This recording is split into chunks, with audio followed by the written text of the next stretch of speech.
Alors du coup, on est là pour parler des débours, des frais de débours. C'est un moyen qui permet en fait de décaler certains frais dans certains comptes en comptabilité pour éviter qu'ils subissent la TVA par exemple. On va aller plus en profondeur. Donc techniquement, un débour, typiquement, ça va être le notaire qui va faire un acte pour vous et qui va du coup engager des frais par exemple auprès des greffes d'un tribunal et il va engager ses frais en votre nom et pour vous, donc vous allez les lui redevoir au centime près. Clairement, c'est ça un débours. Donc il y a beaucoup de professions qui l'utilisent et c'est très connu dans le monde des auto-entreprises, des micro-entreprises.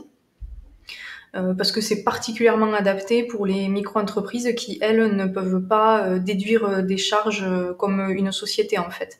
Les charges vont tout de suite impacter le revenu du micro-entrepreneur, alors qu'en société, on est plus sur d'autres types, on est sur du bénéfice et c'est complètement différent. Mais quand on est en société, on peut également utiliser ces frais de débours. Et dans le cas de la conciergerie, ça va nous permettre de sortir les frais de ménage sur lesquels il est très difficile de faire de la marge. Et puisqu'on a déjà des auto-entrepreneurs ou des agents qui vont nous faire payer les frais de ménage très cher. Et si on doit en plus le refacturer au propriétaire en y rajoutant la TVA, puisqu'en conciergerie on y est soumis, plus en faisant une marge dessus, ça devient compliqué et ça devient très cher ou pour le propriétaire ou pour le voyageur, ou alors c'est vous qui y perdez à ce niveau-là. Donc l'astuce légale qui est d'utiliser les frais de débours, elle est plutôt, c'est une optimisation qui est bienvenue. Donc on a plusieurs sites. Ici on est sur le site de la Chambre des commerces et de l'industrie qui parle des débours. Alors on a beaucoup de sites, comme je vous disais, qui vont en parler sur le point de vue du micro-entrepreneur, parce que c'est très approprié pour le micro-entrepreneur. Mais c'est la même chose en société, ça demande juste d'être rigoureux. Donc là on voit que dans ce site-là, la Chambre des commerces et de l'industrie nous dit, en tant que micro-entrepreneur, vous êtes autorisé à vous faire rembourser vos frais de débours. Donc les frais de débours ne sont pas à confondre avec vos coûts d'achat. Donc ils vous disent les frais de débours, ce sont des sommes avancées au nom du client. Ces sommes doivent être remboursées par le client au montant exact. Un coût d'achat, c'est tout ce que vous dépensez pour réaliser votre activité de micro-entrepreneur. Donc, et ça, il faut le facturer à un prix plus élevé pour marger dessus en fait. Donc il y a plusieurs règles à respecter. Donc il faut qu'il y ait un accord écrit entre votre client et du coup vous-même, qui précise donc plusieurs choses, la demande de réaliser l'achat, le budget alloué, et ça permet en fait de protéger les deux parties. Ça permet que le client, lui, il est sûr que vous n'allez pas lui facturer plus cher que ce que ça vous a coûté, il paye le prix réel de la prestation, et pour vous, ça vous sécurise sur le fait qu'en ayant signé cet accord, il s'oblige à vous rembourser les frais engagés. Donc ça sécurise tout le monde, ça s'appelle un mandat de débours. Et donc ensuite, voilà, la deuxième règle à respecter, vous devez reporter donc le compte exact de la somme qui a été engagée au centime près.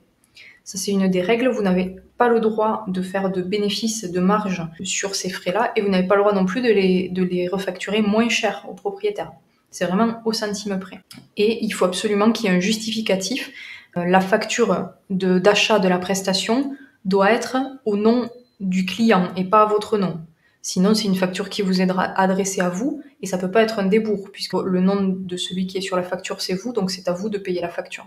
Donc vous devez envoyer les justificatifs si le prestataire vous l'envoie à vous, vous devez l'envoyer au propriétaire. Et aussi, tout ce qui est en débours sort du chiffre d'affaires. Un débours, c'est vraiment en comptabilité ce qu'on va appeler un compte 4, un compte tiers. C'est intéressant du coup en conciergerie parce que on sait très bien que le montant qui est alloué aux frais de ménage est très important. Et comme je vous disais au début, on ne peut pas trop marger dessus, c'est compliqué puisque c'est déjà très cher. Ensuite, on a aussi la même chose sur le legal place. C'est la même chose, eux, ils le distinguent de la refacturation. Une refacturation, c'est avec de la marge, ou en tout cas avec de la TVA. Si c'est un débours, il n'y a pas de TVA qui s'applique dessus, c'est-à-dire que vous n'allez pas collecter de la TVA sur ce chiffre qui rentre, puisque ce n'est pas du chiffre, et vous n'allez pas en refacturer au propriétaire. Donc l'avantage, quand on travaille avec des auto-entrepreneurs qui, eux, ne vont pas facturer de TVA, s'ils vous facturent à vous directement, les 20%, vous allez les absorber pour vous. Ça va être une perte sèche directe au niveau de votre chiffre d'affaires. Alors que si c'est une facture qui va au nom du propriétaire, il n'y a pas de TVA dessus vu que ça rentre pas dans votre chiffre. Vous n'êtes pas obligé de rajouter vos 20% de TVA dû à votre assujettissement. Dans le BOFIP, sur le site des impôts, il vous redonne les 4 règles, hein, que ça corresponde à des dépenses qui ont été engagées au nom et pour le compte du mandant, qui ont donné lieu à une reddition de compte précis, que ce soit justifié dans leur nature ou leur montant exact auprès de l'administration des impôts, donc il faut au centime près, et qui soit porté dans des comptes de passage de la comptabilité des intermédiaires. Et après, ils expliquent que ça peut pas être des choses qui font partie vraiment de votre prestation.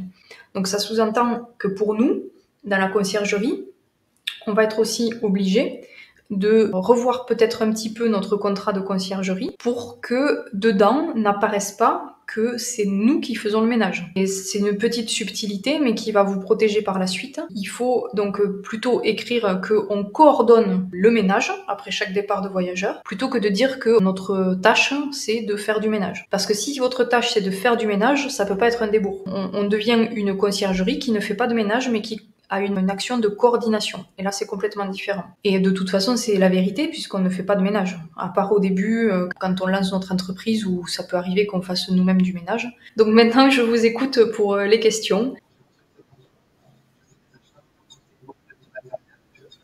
Ouais.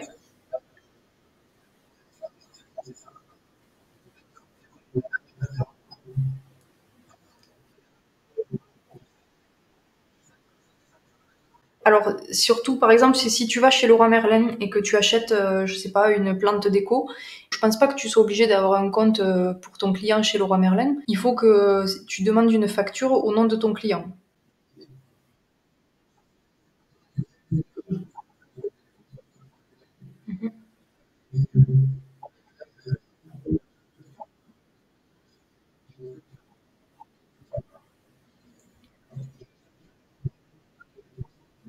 Après, c'est sûr que c'est un risque, mais de notre côté, tes prestataires, si elles sont avec toi, c'est parce que tu leur apportes plusieurs missions. Si ton client, il est aussi avec toi et qu'il te laisse son logement dans ta conciergerie, c'est aussi parce que tu fais pas que le ménage. Oui. Après, tu as toujours la possibilité avec tes prestataires qui sont en auto-entreprise de signer un contrat avec une clause de non-concurrence. Mais ça se fait, hein, ça se fait et c'est pas parce que je le fais pas que c'est pas une bonne idée parce que nous on travaille beaucoup avec la confiance et enfin, on essaie de sélectionner nos agents en fonction des valeurs qu'elles vont porter. Euh, tu vois, même si elles sont pas, même si elles savent pas faire le ménage correctement, si elles portent les valeurs qui nous vont, si tu veux, on est prêt à les former en fait, on est prêt à les accompagner pour avoir la qualité du travail qu'on attend, mais on se base vraiment dans notre recrutement sur la valeur humaine. Ouais.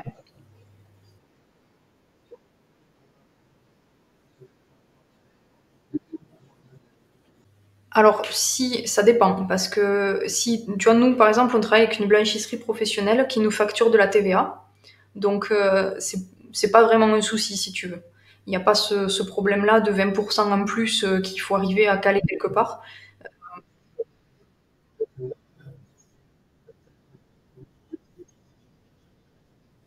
Oui, mais en général, s'ils restent en auto-entreprise, ils sont pas soumis à la TVA. Ils font pas assez de chiffres pour atteindre les plafonds et y être soumis.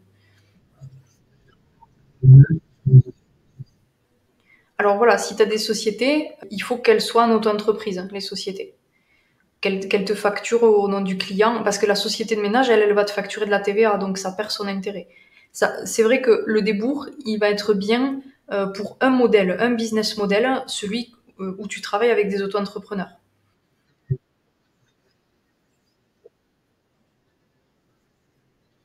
C'est plus trop intéressant et tu peux pas vraiment distinguer si c'est la société qui intervient, je fais pas un débours, et si c'est la... Sinon, tu vois, ça passe plus au niveau des impôts en fait. Après, ils vont te dire, bon, là, c'est abusé. Mais après, ça passe pas non plus si tu as des employés. Si tu emploies les agents d'entretien, voilà, c'est des salaires, donc tu peux plus. Oui.